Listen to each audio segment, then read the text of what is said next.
Welcome to the CircuitPython Show. I'm your host, Paul Cutler. This episode I'm joined by Nicholas Tollervey. Users of CircuitPython might know Nicholas as the creator of the Mu code editor. Nicholas is also known for music, philosophy, teaching, writing, and computing. Nicholas, welcome to the show. Hello there. I'm glad to have you. You've had a very interesting career. How did it all get started for you?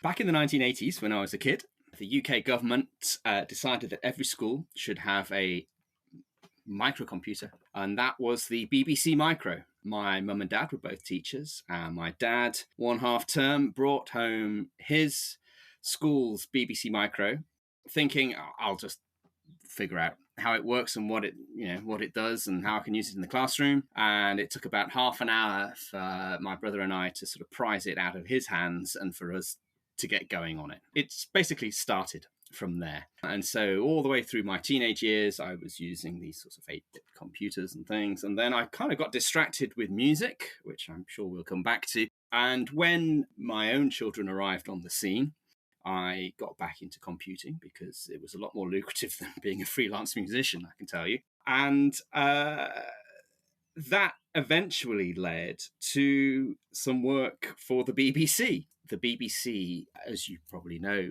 created a device called a microbit, where they wanted to recapture those heady times of the 1980s where, kids were learning to code on BBC microcomputers. And they asked for people to contribute to their project. And I was a PSF fellow at the time, and they mentioned Python.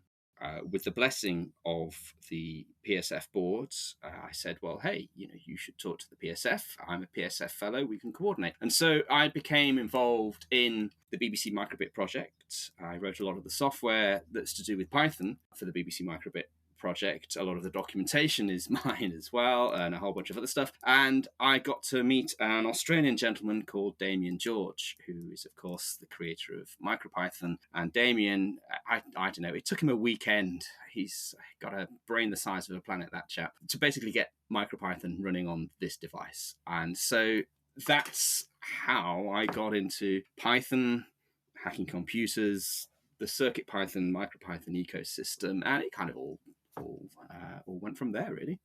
So you started working on the microbit when that first came out 6 or 7 years ago. How did that lead you to the Mu code editor? Well, one of the tasks that I had been assigned was to create a browser-based editor for MicroPython on the microbit. And being the sort of engineer who likes to check their work, I ran a series of workshops with UK-based teachers and developers, and I would bring them all together. And, all the developers would want to play with the microbit, and all the teachers would want to have a go with it and see what they could do with it in their classroom. And it was a good place for me to try out the tech that I was creating at the time to see, does it work? And it became clear that actually, it worked, but it could work better. And things like, back then anyway, it's changed now. Back then, if you wanted to flash the device, you had to download a thing, you had to find the thing in your file system, you had to copy the thing, paste it into the other thing, wait about 10 seconds, and then scroll across the screen, syntax error, line 3 sort of thing. Okay, so it's a bit of a pain in the neck. And so the other aspect of MicroPython is that you get a REPL on your device, as you know.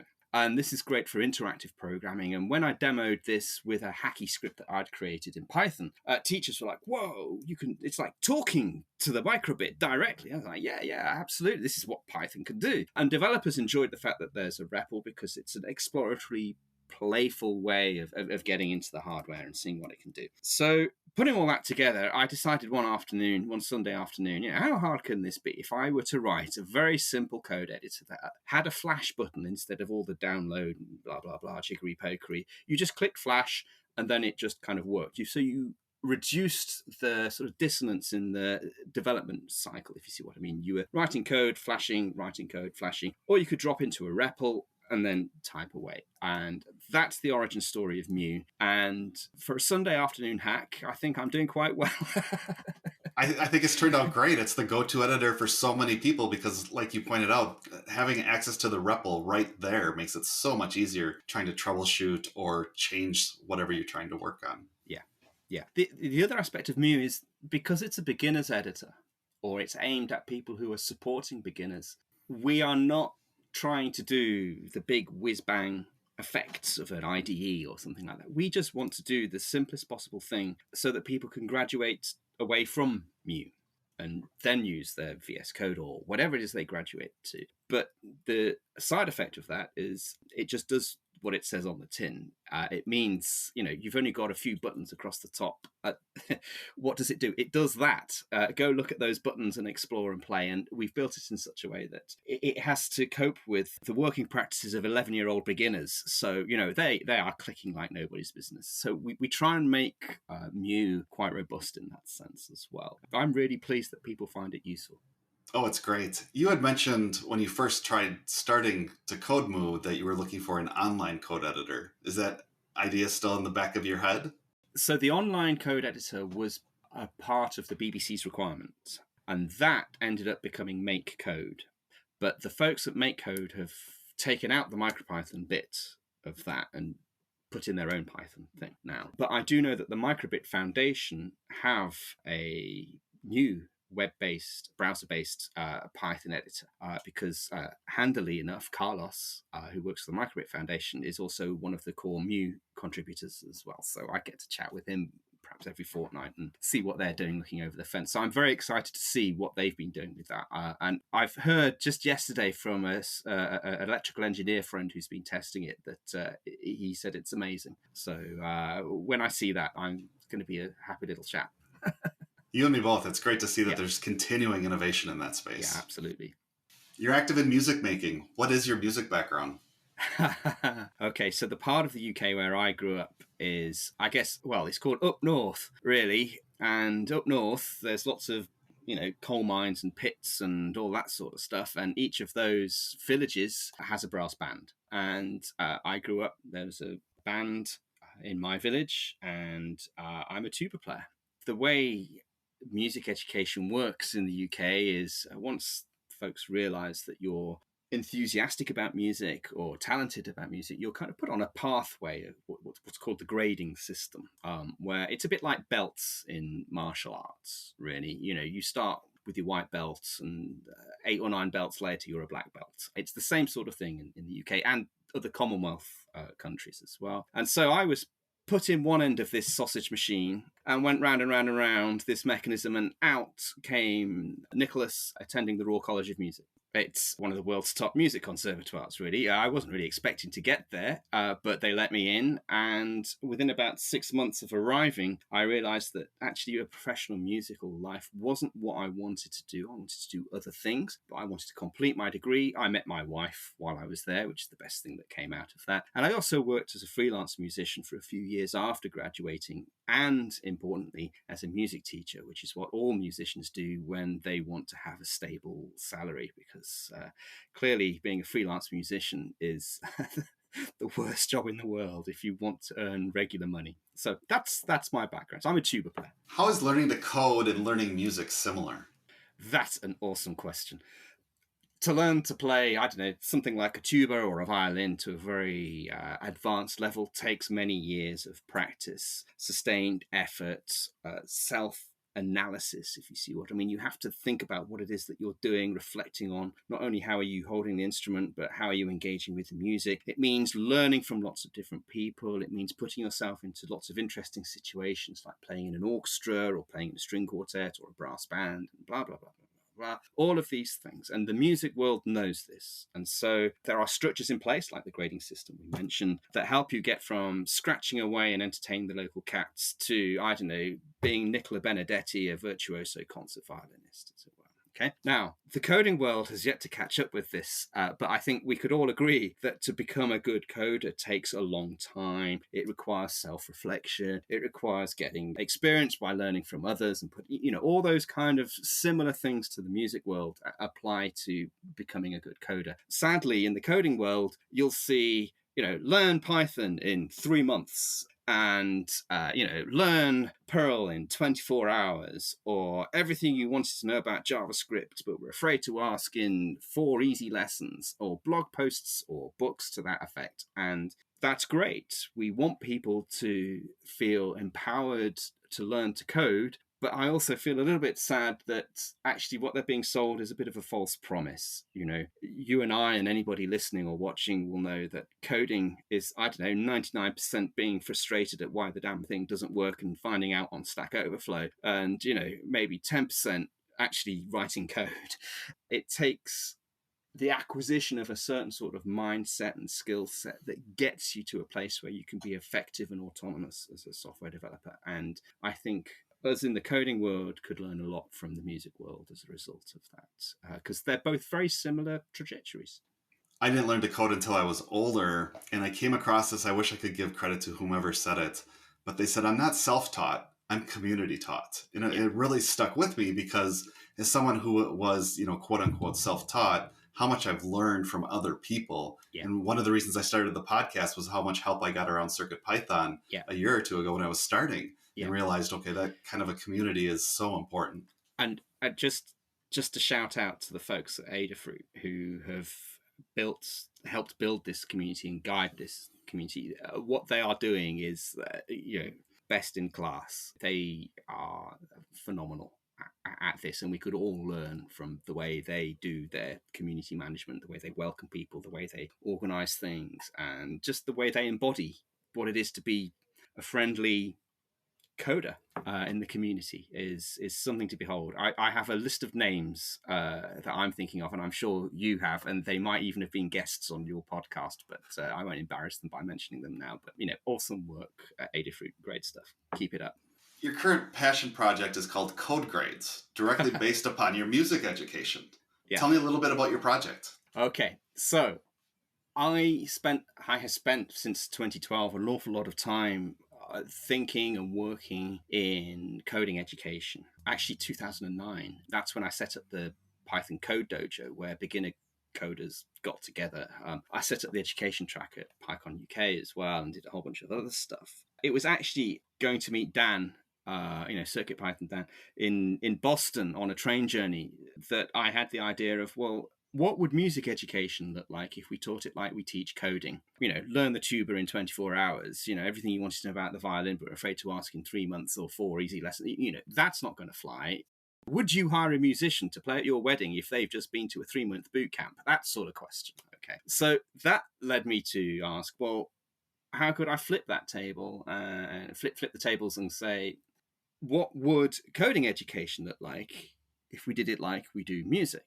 And I realized, I'm a classically trained musician. I could use the stuff that I learned, both as a student and as somebody who had to teach this sort of stuff. And bear in mind, we've got 1,000 years of Western musical history to draw upon. So that part of me was being that lazy engineer going, well, surely somebody's done this before, that I can borrow the ideas and so on and so forth. The other aspect of this is that my wife's still a music teacher, and she's a very good music teacher, and I see what she does all the time, and she sort of inspires me to think, well, how would that work in the world of code? So we get Code Grades, which is just one aspect of music education here in the UK, which is that kind of pathway. Like martial arts belts, you start at grade 1 or white belt. You present a very simple project that demonstrates certain core concepts that are quite simple because it's grade 1. You present that to a mentor, and in a process that's a little bit like code review, they assess you, they get an idea of your level of attainment, and then you get a written feedback and score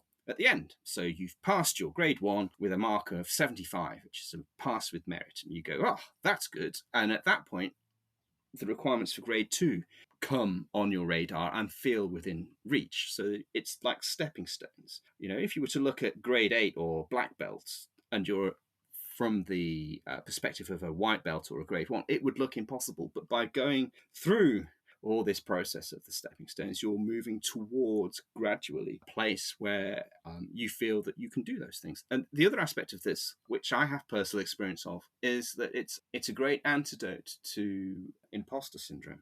So when I was a young musician, one of my music teachers said, you should audition for the local youth orchestra. And I was like, oh my gosh, I can't do that. They're so amazing. And they're also all big kids, and I'm only 14 years old, blah, blah, blah, blah. But the minimum requirement, Nicholas, is that you're grade 5, and you just passed your grade 6. So you're definitely qualified enough to do this. Oh, you can't argue with that. And actually, it made me feel, well, okay, maybe I am good enough. There's a lot of imposter syndrome in our world of coding. And by having an independent third party, a code mentor who's a professional developer, assess your project for a particular grade demonstrates that, you know what? Yes, you are at grade 5 Python level. Don't do yourself down. You deserve that. And you deserve that mark at 75 or whatever it is, a high-ish mark. So, it's a way of helping people get the wind in their sails, interact, learning from the community, as you say, by interacting with professional software developers who are going to be the kind of mentors, assessors. And it's a way of finding the smaller steps that get you across the big step that is the chasm between a complete beginner to somebody who's a competent coder. That's code grades in a nutshell. We've been talking a lot about education. You've taught music when you were younger, to the work that you mentioned earlier at PyCon, to the microbit, to code grades. Was that a purposeful decision, a conscious decision, or just coincidence on your part?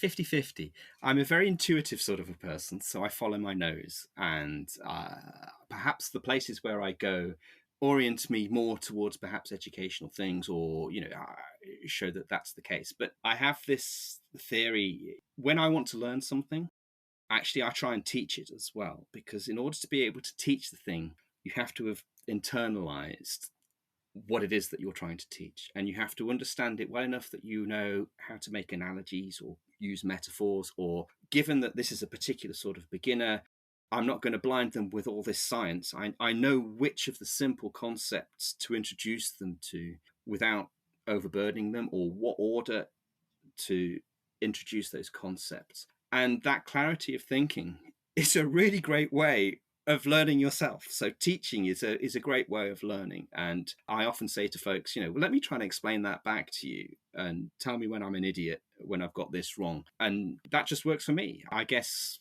that's part of me, really. We're so grateful that you've been involved with education for all these years. All the things that you've brought to the table have just been great. Thank you. I've been asking all the questions, and before we run out of time, I wanted to give you an opportunity to ask a question. Why, yes, I do. So you're an experienced open source collaborator and sort of member of the CircuitPython community. So I don't know, an educational bent here. So what piece of advice that you didn't know you needed to know would you give to your beginner self?